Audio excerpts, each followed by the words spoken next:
سلام بچه‌ها، اومدم عجیب ترین بازی موبایل رو بهتون معرفی کنم. با 4 شروع میکنیم. شما تو این بازی یه آدم پادراز رو کنترل میکنید. باید کمکش کنید راه بره. هرچی بیشتر راه بره امتیاز بیشتری میگیرید. بازی باحالیه اما یک کم سخته.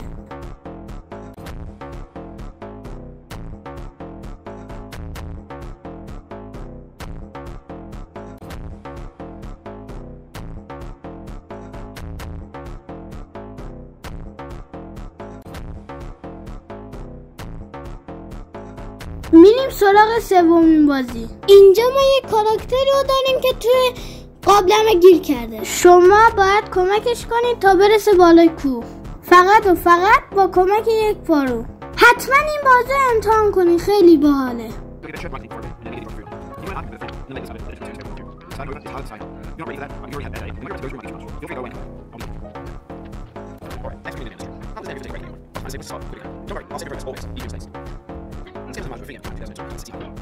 رسیدیم رتبه دوم. این عجیب ترین بازیه که پیشنهاد میدم اصلا این بازی رو انجام ندین، چون گوشیتون خراب میشه. چرا؟ چون شما هر چقدر گوشیتون رو پرتاب کنید بالا امتیاز بیشتری میگیرید.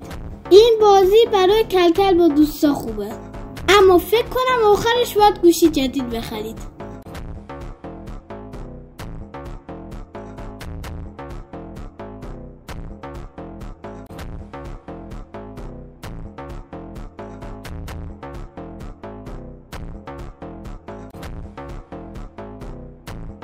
رسیدیم به رتبه اول. یک بکش و برنده شو. آخر این بازی هم احتمالا صداتون گرفته. به نظر شما کدوم از این بازی عجیب تر بود؟